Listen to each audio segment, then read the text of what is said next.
Assalamualaikum warahmatullahi wabarakatuh. Bertemu lagi dengan saya Navalinda dengan NIM C1C0190096 dari Prodi Akuntansi Universitas Jambi. Pada kesempatan kali ini, saya akan membuat video pembelajaran yang berjudul Instrumen Keuangan. Baiklah, langsung saja kita masuk ke materi yang pertama, yaitu apa sih itu instrumen keuangan. Instrumen keuangan adalah setiap perjanjian yang menciptakan aset keuangan dari satu entitas dan kewajiban keuangan atau instrumen ekuitas dari entitas lain. Terdapat pada paragraf ke-11 dari AASB 132. Dengan demikian, penjualan barang oleh satu entitas ke yang lain secara kredit akan menimbulkan aset keuangan untuk penjual atau piutang dan kewajiban keuangan untuk pembeli atau hutang dagang. Adapun standar akuntansi yang mengatur instrumen keuangan adalah sebagai berikut. Yang pertama yaitu PSAK nomor 50, yaitu revisi pada tahun 2010. Instrumen keuangan merupakan penyajian adopsi dari IAS atau Financial Instrument Presentation. Lalu yang kedua ada PSAK nomor 55 revisi pada tahun 2013. Instrumen keuangan merupakan pengakuan dan penilaian adopsi dari IAS 39 atau Financial Instrument Recognition and Valuation. Lalu yang ketiga yaitu ada PSAK nomor 60 revisi pada tahun 2013. Instrumen keuangan merupakan pengungkapan adopsi dari IFRS 7 atau Financial Instrument Disclosure. Selanjutnya yaitu ada perkembangan peraturan instrumen keuangan, yaitu mulai dari PSAK lama sampai dengan tahun 1998. Yang pertama ada PSAK 9, penyajian aktiva lancar dan kewajiban lancar, PSAK 50 atau sekuritas, PSAK 43 tentang akuntansi anjak piutang, ada PSAK nomor 21 tentang akuntansi ekuitas, PSAK nomor 50 tentang akuntansi investasi efek tertentu, PSAK 51 akuntansi kuasi organisasi, PSAK nomor 55 tentang akuntansi instrumen derivatif dan aktivitas lindung nilai. Ada PSAK nomor 54 tentang akuntansi restrukturisasi hutang piutang bermasalah atau PSAK revisi tahun 2006. Lalu ada PSAK nomor 50 tentang instrumen keuangan penyajian dan pengungkapan. Ada PSAK nomor 55 tentang instrumen keuangan pengakuan dan pengukuran PSAK revisi pada tahun 2010 atau IAS 1 Januari 2009. Lalu ada PSAK nomor 50 tentang penyajian. Lalu ada PSAK 55 tentang pengakuan dan pengukuran, PSAK nomor 60 tentang pengungkapan atau PSAK 55 tentang dalam revisi tahun 2014. Lalu ada PSAK IFF pada Januari 2015 atau ID PSAK 71 tentang instrumen keuangan, dan terakhir itu PSAK IFF Januari 2019. Selanjutnya yaitu ada jenis instrumen keuangan. Yang pertama ada instrumen ekuitas. Instrumen ekuitas itu sendiri merupakan setiap kontrak yang memberikan hak residual atas aset suatu entitas setelah dikurangi dengan seluruh liabilitas.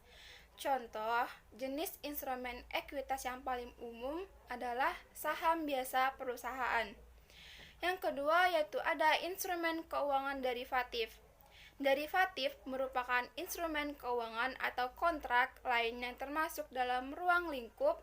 Instrumen keuangan derivatif dikembangkan secara luas sebagai sarana untuk mengelola risiko keuangan, terutama ketika volatilitas nilai-nilai instrumen keuangan yang mendasarinya tinggi.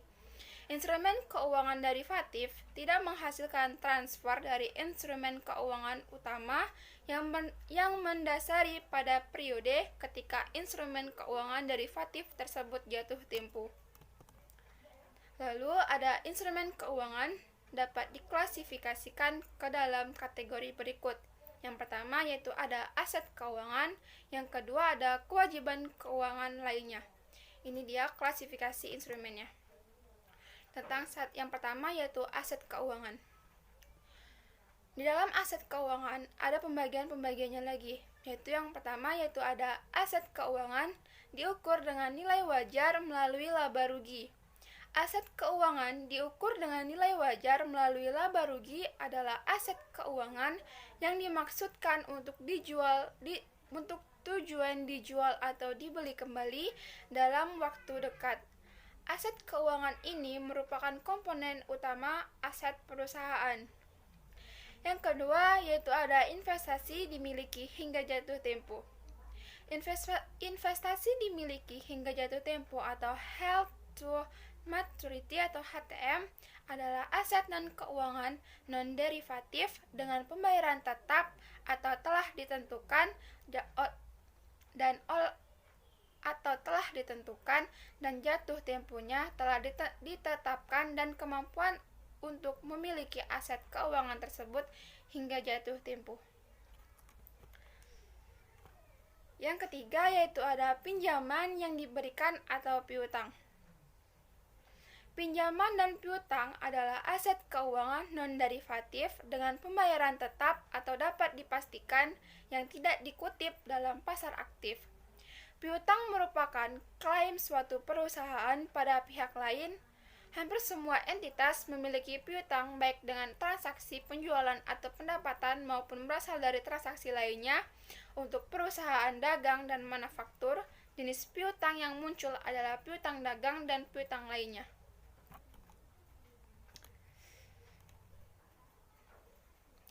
Jika piutang yang tidak terkait dengan penjualan atau pendapatan disebut piutang lainnya atau non-trade receivable. Contohnya yaitu piutang karyawan, pemegang saham, piutang pajak, piutang bunga, dividen, dan piutang jaminan pelanggan. Piutang yang jatuh temponya kurang dari 1 tahun diklasifikasikan sebagai aset lancar. Sedangkan jatuh temponya lebih dari 1 tahun diklasifikasikan sebagai aset tidak lancar. Ada pembagiannya lagi yang lebih merinci, yaitu yang pertama ada wasel tagih. Wasel merupakan janji tertulis yang tidak bersyarat, ditandatangani oleh pihak pembuatannya untuk membayar sejumlah uang atau pada suatu tanggal yang ditetapkan pada masa yang akan datang kepada pihak yang memerintahkan. Penerbit wesel disebut wesel bayar atau notes payable, sedangkan penerima wesel disebut wesel tagih atau notes receivable, karena penerima memiliki hak klaim menagih. Yang kedua yaitu ada pengakuan awal. Piutang diakui pada laporan posisi keuangan jika entitas tersebut menjadi bagian dalam kontrak piutang. Untuk pengakuan piutang dagang dan piutang usaha jarang sekali memperhatikan komponen bunga. Jangka waktu antara piutang dan pembayaran relatif pendek, sehingga pendapatan bunga relatif kecil. Misalnya, yaitu penjualan terjadi pada 1 Februari 2015 sebesar 1 juta. Pembayaran dilakukan pada 1 Mei 2015. Jika tingkat suku bunga 6%, maka nilai kininya yaitu sebesar 995.000. Jika membayarnya lebih cepat lagi, maka nilai kininya akan semakin mendekati 1 juta tersebut. Yang ketiga yaitu ada diskon penjualan. Untuk transaksi penjualan, perusahaan seringkali memberikan diskon atau potongan, baik potongan harga maupun kuantitas. Potongan kuantitas diberikan dengan memberikan bonus barang, misalnya beli 2 gratis 1. Diskon dapat juga diberikan dalam potongan penjualan karena pembayaran dilakukan pelanggan lebih cepat dari tanggal yang sudah ditentukan. Dinyatakan dalam bentuk 2/10 N/30, artinya akan diberikan diskon penjualan sebesar 2% jika pembayaran sampai dengan 10 hari dan harus dilunasi dalam waktu 30 hari. Yang keempat, yaitu ada perhitungan penurunan nilai dalam piutang. Penurunan piutang akan dicatat mengurangi nilai piutang atau pinjaman. Ada dua metode untuk mencatat jurnal penurunan nilai. Yang pertama yaitu metode penghapusan langsung. Piutang yang diturunkan nilainya langsung dihapuskan tanpa dibuat akun cadangan penurunan nilai. Yang kedua yaitu ada metode pencadangan. Piutang yang diturunkan nilainya langsung dihapuskan harus dibuat akun cadangan penurunan nilai.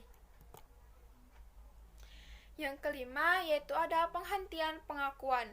Penghentian pengakuan atau derecognition akan menyebabkan nilai piutang dan pinjaman tidak lagi dicatat dalam laporan keuangan. Untuk piutang atau pinjaman, penghentian pengakuan baik seluruhnya atau sebagian terjadi saat piutang tersebut dilunasi. Lanjut, yang keempat ada aset keuangan tersedia untuk dijual. Aset keuangan tersedia untuk dijual adalah aset keuangan non-derivatif yang ditetapkan sebagai tersedia untuk dijual dan tidak diklasifikasikan sebagai salah satu kategori instrumen keuangan seperti aset keuangan pada nilai wajar melalui laba rugi, investasi yang ditahan sampai jatuh tempo, dan pinjaman dan piutang. Masuk yang kedua yaitu ada kewajiban keuangan lainnya.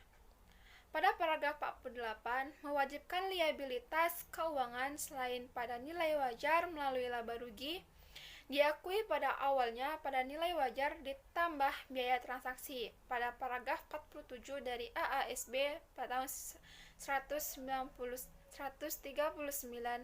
mensyaratkan bahwa setelah pengakuan awal liabilitas keuangan selain yang ditetapkan sebagai pada nilai wajar melalui laba rugi harus diukur pada biaya perolehan diamortisasi dengan menggunakan metode bunga efektif. PT Bank Sentral Asia (TBK) atau BCA merupakan perusahaan swasta nasional dengan kedudukan kantor pusat di Jalan Jenderal Sudirman nomor 22-23. Langsung saja ke intinya yaitu visi Bank BCA. Bank pilihan utama adalah masyarakat yang berperan sebagai pilar penting perekonomian Indonesia. Yang kedua yaitu misi Bank BCA.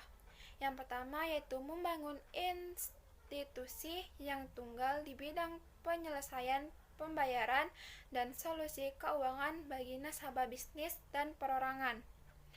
Yang kedua yaitu memahami beragam kebutuhan nasabah dan memberikan layanan finansial yang tepat demi tercapainya keputusan optimal bagi nasabah.